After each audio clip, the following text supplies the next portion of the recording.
시리즈 버티는 머스터드넷 고혁준 선생입니다.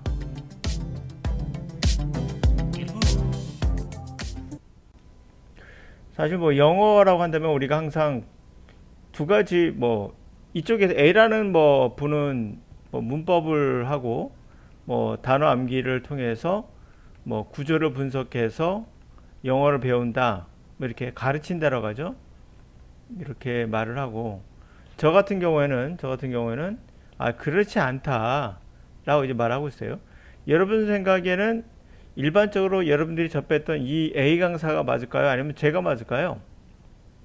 이거는 너무나 명확합니다. 왜 명확하냐면 이 인간을 한번 볼게요. 언어도 인간이니까요.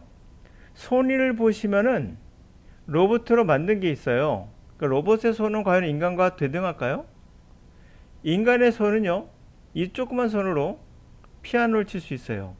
맞아요. 이걸로 피아노 칠 수 있어요. 그러나 섬세한 느낌은 살릴 수가 없죠. 동시에 이 손으로 아기를 만지듯이 따뜻하게 만질 수도 있고요. 때로는 이것을 주먹을 줘서 상대방을 공격할 수도 있어요.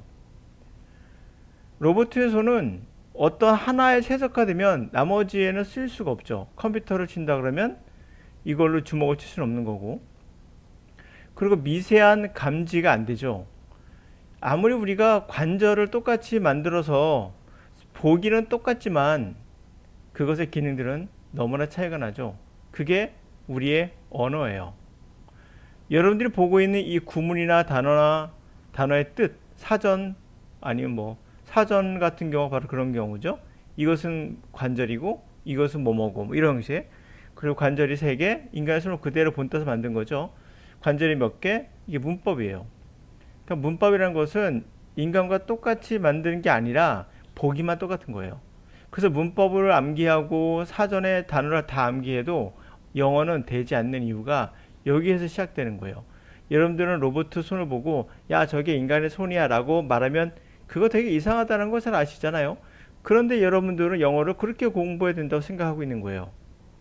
자, 발을 볼까요?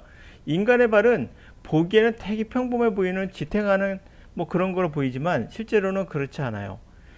똑같이 만들려고 해도 만들 수 없는 이유가 있습니다. 로봇의 발도 지지대가 역할을 하니까 발의 역할을 하죠. 그러나 만약에 땅이 부드러우면요, 이 발이 갖고 있는 근육들이 단단해지면서 미끄러지지 않고 넘어지지 않기 위해서 근육들이 단단해집니다. 반면에 밑에 바닥이 단단하면은 근육을 부드럽게 만들어서 쿠션을 흡수하게 해요. 이런 것들은 로봇에서는 불가능하죠. 그리고 섬세한 움직임, 그런 것들이 다 가능합니다. 우리가 아무리 인간의 발을 보고 똑같이 만들려고 해도 만들 수 없는 이유가 바로 유기체 갖고 있는 특징이에요. 그러니까 지금 보고 있는 이 글, 물론 글은 인간이 창조해졌다고 말할 수 있지만 영어 자체는 인간이 창조한 게 아니죠. 자연적으로 발생된 유기체와 똑같은 그러한 인간이 갖고 있는 신체와 똑같은 그런 거예요. 인간의 시체가 그러하듯이 보이기에는 문장이 관절이 발에도 발가락 하나 둘 셋 5개가 있고 관절이 2개 3개 있잖아요. 그거 똑같이 얘는 주어고 얘는 동사하고 목적어. 너무 명확하잖아요. 콜드 뒤에서 꾸며주고 이런 형태 위치와 관계사에서 꾸며주고 설명해주고 이렇게 되면 관절이 3개 3형식 이렇게 보이잖아요. 결국은 여러분들은 로봇의 발을 보고 또 로봇의 손을 보고 자 저게 바로 언어야, 저게 바로 손이야, 저게 인간의 발이야 라고 말하는 것과 똑같아요. 그렇기 때문에 제가 문법을 통해서 또 단어장 암기를 통해서 영어를 배울 수 있다 그러면 어느 정도까지 가능하겠죠. 그러니까 피아노만 친다든지 영어권 나라에 가서 내가 길을 묻는다든지 아니 커피를 주문한다든지 아니면 택시를 탄다든지 이런 명확하게 한정된 부분에서는 가능할 수 있어요. 로봇도 서 있을 수 있거든요. 로봇 팔로도 피아노를 칠 수 있지만 섬세하진 않거든요. 불가능하다는 얘기죠. 그런 것 똑같다는 거예요. 그래서 이렇게 주어동사가 우리는 훈련했다 모델을 GPT라고 불려지는 위치, 그것은 상호작용한다 대화의 방식으로 이렇게 해석은 될 수는 있어요. 그러니까 아주 간단한 구조에서 가능한 거예요. 그러니까 간단한 거, 발이 지탱하듯이 또는 로봇 손으로 물건을 잡듯이 이런 간단한 건 가능하지만 섬세하게 디테일하게 바꾸고 나가고 나면 그 부분에서는 여러분들이 단어를 암기해도 영어가 되지 않는 이유가 거기에요. 그러니까 단어장을 암기하고 문법을 그렇게 많이 암기해도 영어가 되지 않는 이유는 바로 거기에 있는 거예요. 그럼 여러분들이 어떻게 해야 될까를 생각해 보세요. 언어라는 것은, 영어 자체라는 것은 여러분이 갖고 있는 능력이에요. 그러니까 훌륭한 발을 갖고 있고요. 훌륭한 아주 미세한 것까지 감지해서 손을 갖고 있어요. 근데 왜 여러분들 로봇 팔이 되려고 하시고 왜 로봇 발이 되려고 하십니까? 제가 보고 있는 입장은 바로 그런 거예요. 여러분들이 갖고 있는 언어라는 능력은 국어를 할 수 있는 능력과 영어를 할 수 있는 능력이 다른 게 아니에요. 같은 거거든요.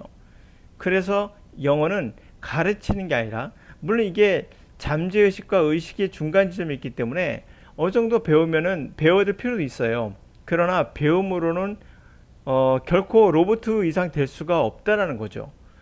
딱 특정한 부분에만 쓸 수 있는 거예요. 그래서 영어에서 암기하는 것들은 결국 특정한 로봇가 되겠다는 얘기가 똑같은 얘기예요. 로봇가 돼서는 안 되겠죠. 우리는 인간이 돼야 되는 겁니다. 그게 영어를 완성하는 길이에요. 그러므로 여러분들 명확하게 A라는 사람은 누가 봐도 잘못됐다는 것을 열심히 알 수 있어야 돼요. 제가 X는 안 할게요. 한 세모 정도도 안 돼. 세모도 너무 아깝군요. 그냥 로봇이라고 보시면 돼요. 그래서 영어를 배우실 때는 여러분이 갖고 있는 언어의 능력을 극대화시킬 수 있는 방법이 무엇인가? 그게 바로 우리가 해결해야 될 부분인 거죠. 그게 또 강의가 돼야 되는 거예요. 단순하게 지식을 전달하는 건 로봇 팔에 관절이 3개다, 4개다, 손에 비슷한 형태 만들어 놓고 이게 손이야 라고 말하는 거짓에 지나지 않는 거죠. 근데 사실 이렇게 딱 보면 손 같은데 라고 명확히 보이기 때문에 여러분들에게는 설득력이 굉장히 있긴 해요. 그러나 그 설득력은 설득력일 뿐 진실이 아닌 거죠. 이걸 누가 봐도 인간의 손이라고 말할 수는 없습니다. 기능이 너무나 차이가 나기 때문이죠.